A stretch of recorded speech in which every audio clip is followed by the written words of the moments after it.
Mes amis, pas de place pour le péché, pour les nés de nouveau. Pourquoi? Pourquoi? Parce que je vais vous expliquer ce qu'est le péché. Le péché, c'est la transgression de la parole. Qui est la parole? C'est Yeshua. Si vous transgressez Yeshua, pouvez-vous être en Yeshua?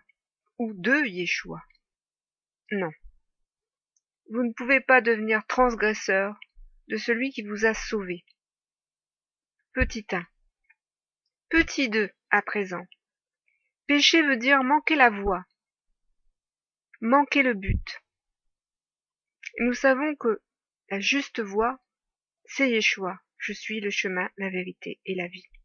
Si vous manquez ce chemin, où allez-vous? À la mort. Car ce chemin ne mène pas à la mort, mais à la vie. Donc sur ce chemin, il n'y a pas de péché. Péché veut également dire quitter le droit chemin. Parce que cela est aussi valable pour ceux qui ont reçu l'esprit de la grâce et qui de nouveau ont décidé de se détourner de la grâce.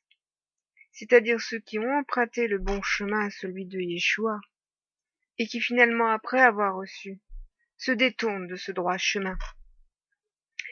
Et comme je vous le disais, ce chemin, c'est la vie. Donc celui qui se détourne du juste chemin prend un autre chemin, qui est celui de la mort. Et c'est celui-là le chemin du péché, c'est celui de la mort. Ne dites pas donc, je suis né à nouveau, je suis circoncis de cœur, ou je me suis repenti, je suis enfant de Dieu, mais je vis dans le péché, et je vis dans la mort. Ne dites pas cela, car cela n'est pas la vérité. Vous n'êtes pas enfant de Dieu, vous n'êtes pas né de nouveau, vous n'êtes pas circoncis de cœur. Péché veut également dire en hébreu se perdre. Qu'est-ce qu'une brebis qui est perdue? Une brebis qui n'a pas écouté la voix de son berger quand il l'a rappelée dans le troupeau. Et qu'est-ce qui arrive à une brebis qui est égarée et perdue? Elle se fait dévorer par les loups. Elle va à la mort, parce qu'elle n'a plus de berger. Pécher, c'est aussi une offense. Lorsque vous péchez, vous offensez Dieu. Pouvez-vous offenser celui qui vous a sauvé? Pouvez-vous offenser celui qui s'est sacrifié pour vous? Pouvez-vous offenser celui qui a souffert pour vous? Pouvez-vous offenser celui qui a fait couler son sang pour vous?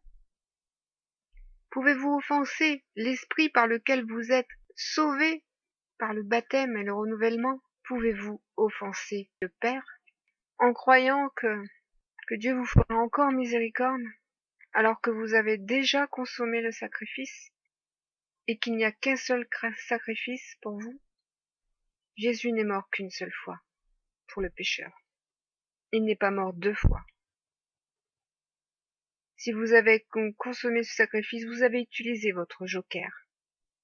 Si vous désirez à nouveau offenser Dieu en péchant, vous n'avez plus de joker. Vous l'avez déjà utilisé. C'est ça la vérité que vous devez entendre. Le péché est considéré comme un crime. Pensez-vous qu'un enfant de Dieu puisse commettre un crime? Voici la vérité que vous devez entendre. Le péché est une abomination aux yeux de Dieu. Pensez-vous que les enfants de Dieu sont des abominables? Non. Vous étiez abominables autrefois parce que vous serviez un autre père qui était le diable, le père du mensonge. Un enfant de Dieu ne commet pas d'abomination, parce qu'il ne prend plus part aux abominations. Péché, c'est également la séparation de l'homme avec Dieu, ne l'oubliez pas. Si donc Adam a été séparé de Dieu à cause de son péché, si Yeshua vient aujourd'hui vous réconcilier avec Dieu, pouvez-vous recommencer à nouveau à vous séparer de Dieu en péchant à nouveau? Est-ce que c'est cela que vous enseigne l'Évangile? Alors je vous le dis, à ceux qui prêchent cet Évangile, que les enfants de Dieu restent pécheurs, cet Évangile est celui de la mort. Cet Évangile est celui du diable. Pécher, c'est également se révolter contre Dieu. Pensez-vous qu'un enfant de Dieu se révolte contre Dieu et reste toujours son enfant s'il fait une telle chose? Qu'est-il arrivé au peuple hébreu dans le désert quand ils se sont révoltés contre Dieu? Je vous le rappelle, Dieu les a fait périr. Dieu les a fait périr. Parce que Dieu ne supporte pas la révolte. Il demande obéissance. Et un enfant de Dieu obéit à son Père. Le péché, c'est également l'infidélité. Dieu épouserait-il une épouse qui lui est infidèle? Une épouse qui lui est adultère? Une épouse qui ferait des compromis entre le bien et le mal? Une épouse qui transgresserait les désirs de son époux? Non. L'Éternel lui enverrait une lettre de divorce. Regardez ce qui est arrivé à Jérusalem dans l'Ancienne Alliance. Ceci nous a été laissé pour nous servir d'exemple. Dieu ne tolère pas l'infidélité. Je vous rappelle que le péché, c'est une infidélité à Dieu. Adam et Ève avaient fait une promesse à Dieu, celle de lui obéir. Et finalement, ils lui ont désobéi. Ils n'ont pas tenu leur promesse, ils n'ont pas été fidèles à ce qu'ils avaient dit. Ils n'avaient pas été fidèles dans leur cœur à Dieu. Il leur est arrivé, comme salaire, la mort. Si vous péchez, vous êtes donc infidèle à Dieu, et votre salaire est la mort.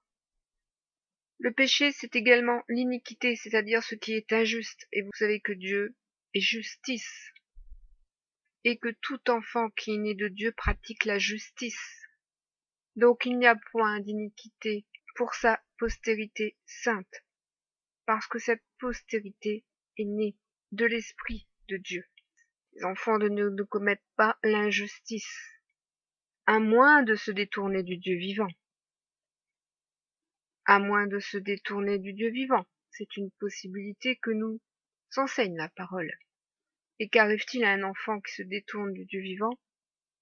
Il va droit dans le feu de la géhenne. Il n'y aura pas de deuxième sacrifice pour lui. Dieu nous a donné une réconciliation, une seule parole, un seul sacrifice, un seul baptême. Vous ne pouvez pas être rebaptisé une deuxième fois. Si vous péchez, l'Esprit de Dieu se retirera de vous. Et il n'y a pas de deuxième baptême, il n'y a qu'un seul baptême, une seule parole, une seule vérité, un seul Dieu. Voici la vérité que vous devez entendre sur le péché. Soyez tous bénis.